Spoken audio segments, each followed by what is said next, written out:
Spring training is in full effect. Aaron Judge hit 2 home runs in a game. We see masterful pitching performances. Interesting to see how ABS is affecting the game. In my mind, seeing this means we are just so close to the World Baseball Classic. Last week I put out a video talking about who I think is going to win every group and ranked every single group at the World Baseball Classic. Today, I'm going to tell you, based on those rankings, how I believe the knockout stages are going to go. But before that, we have to talk about Tarik Skubal. What's going on, guys? King of Under 61st Gen. I'm back with another video, and Tarik Skubal came out and said he will only be pitching in 1 game, and that 1 game will come in the group stage. I believe the game is either against Great Britain or Brazil. He is done with the World Baseball Classic at that point. He will be going back to Tigers camp. He said, if possible, he would like to be around the team during the championship round if they make it, but he will not be pitching further than the group stage. How does that affect United States' chances of competing in this tournament when we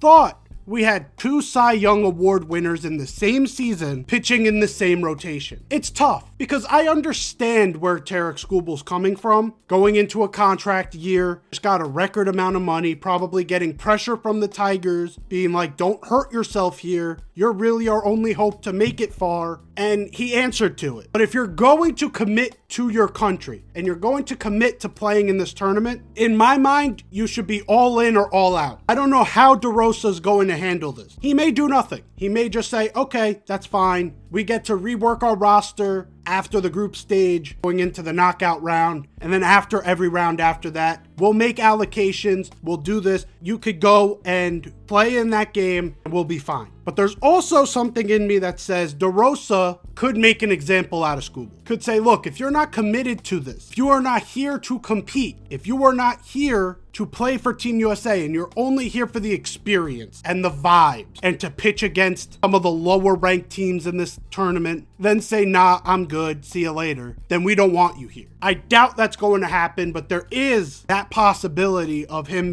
taking a stance against probably the best pitcher in baseball. It's an interesting situation. I understand both sides, but really what we're here to discuss is, does that affect the United States in this tournament? And let's get to my tournament bracket. Based on my rankings, which if you missed that video, after this video, I'll put the card at the end, or you can watch it up here after this video is done. But if you need a refresher, these are the rankings that I have for the group stage. And based on that, my quarterfinals are Panama versus the United States, Mexico versus Puerto Rico, Korea versus Dominican Republic, and Japan versus Venezuela. Not having Tarik Skubal sucks, but the United States being in the group they are and being on the side of the bracket that they are, in my opinion, will give them almost a free ride to the semifinals. I like Team Panama. I think Panama is great. They've got a bunch of scrappy MLB players that could give every team in the tournament problems. Scrappy doesn't win the tournament. You need talent to win this tournament. The United States just has way too much of it, even without Tarik Skubal. United States will be making the semifinals. The other part of their side of the bracket, Mexico versus Puerto Rico. Puerto Rico has so many guys that are out with either licensing issues, injuries, suspensions, all sorts of things that I just don't see them going far in this tournament. It sucks because if they had their full strength roster, they're in contention to win this damn thing. But they don't have even close to what is a full strength roster. So that is why I have Mexico, who is bringing in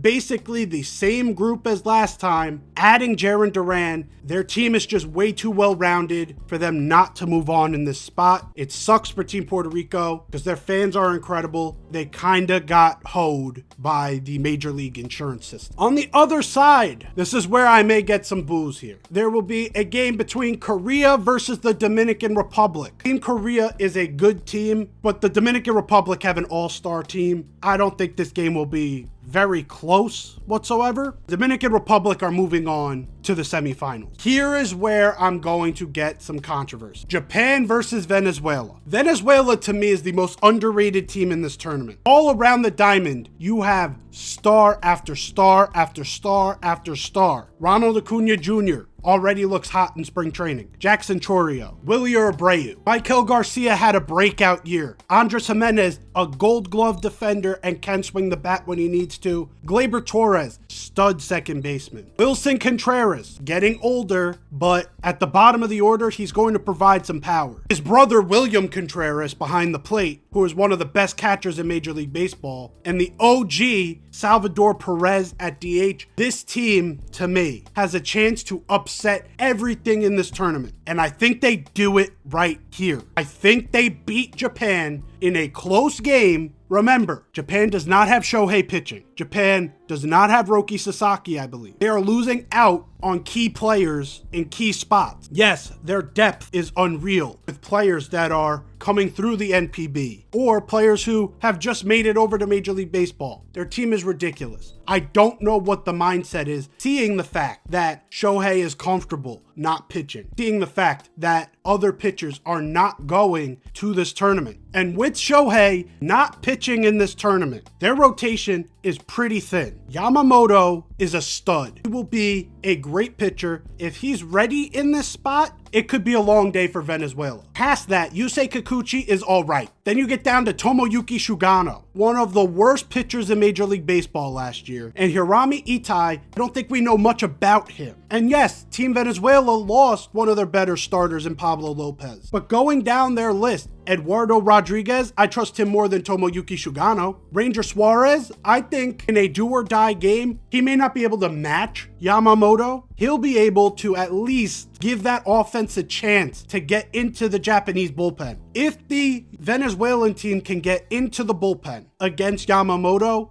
if Yamamoto isn't ready for this game, to me, Venezuela has all the chances in the world of moving on into the semifinals and sending Japan home early. To final out my semifinals, I have United States, Mexico, Dominican Republic, Venezuela. So to get to the semifinals, matchups would be United States versus Mexico, Dominican Republic versus Venezuela. Again, would I be shocked if Japan was in Venezuela's spot here? No, I'm calling an upset. Be mad all you want, but I just got a gut feeling about this. United States versus Mexico is interesting because at this point you're going to get into the depth of the United States rotation. And is it as strong as it could have been? No. Tarik Skubal being there would have made this the deepest rotation I've ever seen in this type of tournament. But past Paul Skeens, you still have Logan Webb, still got Joe Ryan, and you still got Nolan McLean. To me, that pitching staff alone is making me pick the United States over Mexico. Any of those pitchers are able to lock down what Mexico has to offer. And I'm not saying Mexico is bad. They made it to the semifinals, but those pitchers are just too much to handle at this point. And unless there's an unforeseen blow up and Randy Arozarena comes up big with a 3-run homer, which is definitely possible, don't get me wrong, but I think just the United States has too much going for them, and their offense, even in a shootout, can keep up with a Mexican rotation that doesn't have many major leaguers in it. Give me the United States to make it to the championship round over Mexico, and then you get the rematch. The last game of the group stage turns into the semi-final matchup, Dominican Republic versus Venezuela. This is a toss-up at this point. These two teams at this point in the tournament will be very familiar with each other. They will know each other's strengths. They will know each other's weaknesses. This, to me, if this happens, this is my game of the tournament. The Dominican Republic team. How many times do I have to say? They have an all-star team. It's unbelievable. Just their outfield, Juan Soto, Julio Rodriguez, Fernando Tatis. They're also coming in with so much anger and so much of a chip on their shoulder to prove that last WBC was an anomaly. The play that Julio Rodriguez had in center field against Puerto Rico was an anomaly. That's not who they are. And that's why they brought such a stacked roster, even more stacked than last tournament. This is going to be a close game still because I think both teams are very evenly matched. I think Dominican Republic just has too much of a chip on their shoulder to let this game get past them. Even if they lose in that group stage game, I I think they win in this one. Give me the Dominican Republic to make the finals, and you're going to get the matchup of a fucking century. United States, Dominican Republic, World Baseball Classic final. And to me, United States is taking. This lineup is just too deep. You still have unbelievable bullpen depth. To me, this is the United States moment to say we're finally taking this tournament seriously, and we're gonna win